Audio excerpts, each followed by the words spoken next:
Look at this image for a moment and pay attention to how your body reacts. For most people, the shoulders drop slightly, and there's a sudden, quiet sense of safety. We spend our days cycling between glowing rectangles and navigating high-stress digital environments. That mental weight triggers a predictable reflex, a deep craving to escape into nature. But the truth is, we don't actually want the harsh reality of the wild. Real woods are cold, muddy, and unpredictable. What we're actually looking for is a highly sanitized, idealized version of the outdoors. By deconstructing the visual layers of this specific artwork, we can see exactly how it satisfies that craving. We can reverse engineer how it uses visual cues to trigger a feeling of comfort.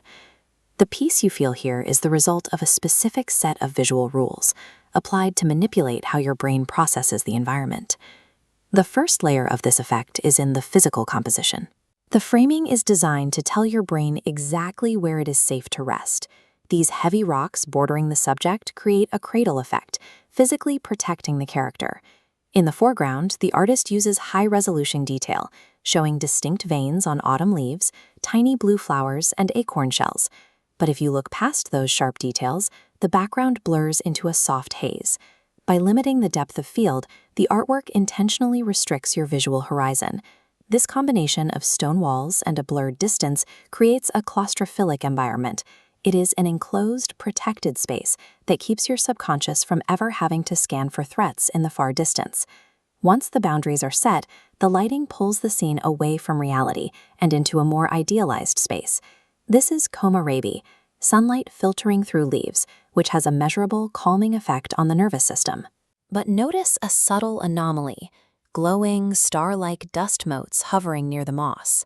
These sparkles are a touch of magical realism. They push the environment beyond a simple forest and into the realm of an enchanted sanctuary. This lighting signals that the environment is governed by safe fantasy rules. It creates a space where the usual pressures of the real world don't seem to apply. Finally, we have to look at the central subject.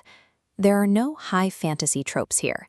No suits of armor, no wizard robes, and no magic staves in sight. His clothing is overtly mundane. He's wearing a modern black puffer jacket, dark jeans, and a pair of basic black and white sneakers that anchor him firmly in the present day. This choice makes him a direct surrogate for the viewer. He isn't a distant hero. He's a relatable person sitting in the woods. Placing a casually dressed subject into a romanticized setting bridges the gap between reality and fantasy. It makes the escapism feel like something you could actually step into. These three layers, the enclosure, the magical light, and the modern subject, work together to produce the cozy effect. The balance is delicate. If you swap the puffer jacket for a suit of armor, the relatability disappears and the image becomes standard, distant high fantasy. This specific visual combination is more than a trend. It's an emotional utility designed to provide a reliable mental reset. When physically leaving modern life behind is impossible, artists use this visual formula to deliver a moment of rest through our digital screens.